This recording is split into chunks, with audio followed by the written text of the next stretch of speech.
Osama bin Laden was just 14 when his mother noticed that he had stopped watching his favorite westerns.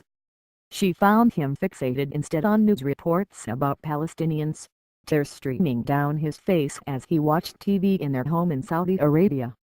In his teenage years, he was the same nice kid, his mother related. But he was more concerned, sad and frustrated by the situation in Palestine, she said, according to Lawrence Wright's account of bin Laden's trajectory and al-Qaeda's rise in his book, The Looming Tower. The Israeli occupation of the West Bank and Gaza has long been one of the themes invoked by jihadists to push a narrative of Muslim victimhood and to fan an us versus them framework. So it's a little surprise that Qaeda affiliates across the world reacted with venom after President Trump this week recognized Jerusalem as Israel's capital, a decision that was also denounced by Arab leaders. The Taliban, Hamas and Shia extremist leaders also railed against the move. But the outlier was the Islamic State, which waited until Friday to publish an editorial in its weekly newsletter, one that appeared to be mainly concerned with critiquing what it saw as hypocritical and self-serving statements by other jihadist groups and Arab leaders. How did ISIS respond to U.S. announcement on sign Jerusalem embassy move? Outrage.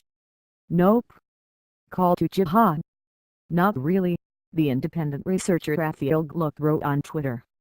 He added, ISIS takes a stab at rival terror and Islamist groups, accusing them of politicizing Palestinian cause to suit their own agendas.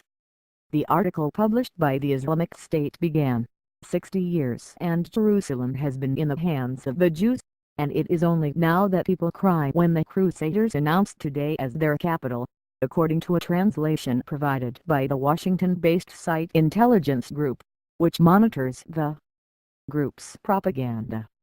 Are these cries over an issue to which they are accustomed to crying every time it is mentioned? It added. Or is it a new opportunity for the traitors of faith and the fraudulent ones to raise their voices again?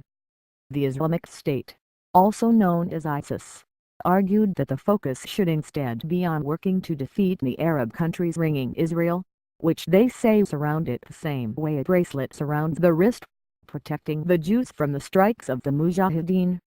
Even as the Islamic State's official line played down the White House move, the group's followers in chat rooms on the messaging app Telegram have busied themselves making revenge posters. One shows Israeli and American flags burning in a pyre, with the signature dome of the old city's Al-Aqsa Mosque pictured in the background. Images of Al-Aqsa, one of the holiest sites in Islam, which is also revered by Jews as the Temple Mount, have been used in generations of jihadist propaganda. Wait for violent attacks on American and Jewish embassies by the wolves of the Islamic State, the text alongside the images said. That message was more in line with that of other terrorist groups, especially Al-Qaeda. The world's perceived indifference to the plight of the Palestinians is proof, jihadists say, of the second-class status of Muslims, and evidence that only through violence will Muslims regain their dignity. The spokesman for the Shabab, Al-Qaeda's branch in East Africa, called Mr. Trump's decision on Jerusalem an aggression against Islam. He urged its followers to pick up arms in revenge, according to site Intelligence. The Jews do not have the right to a grain of sand of Palestine and Jerusalem, Qaeda's affiliate in Yemen railed. Qaeda's largest branch, in Syria, said, "We emphasize that whatever was taken by force can only be retrieved by force."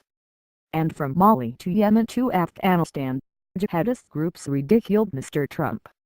On his Telegram channel, Abu Muhammad al-Makdisi, an influential Qaeda ideologue, posted a YouTube clip from a campaign rally last year, when Mr. Trump appeared startled after hearing a commotion behind him.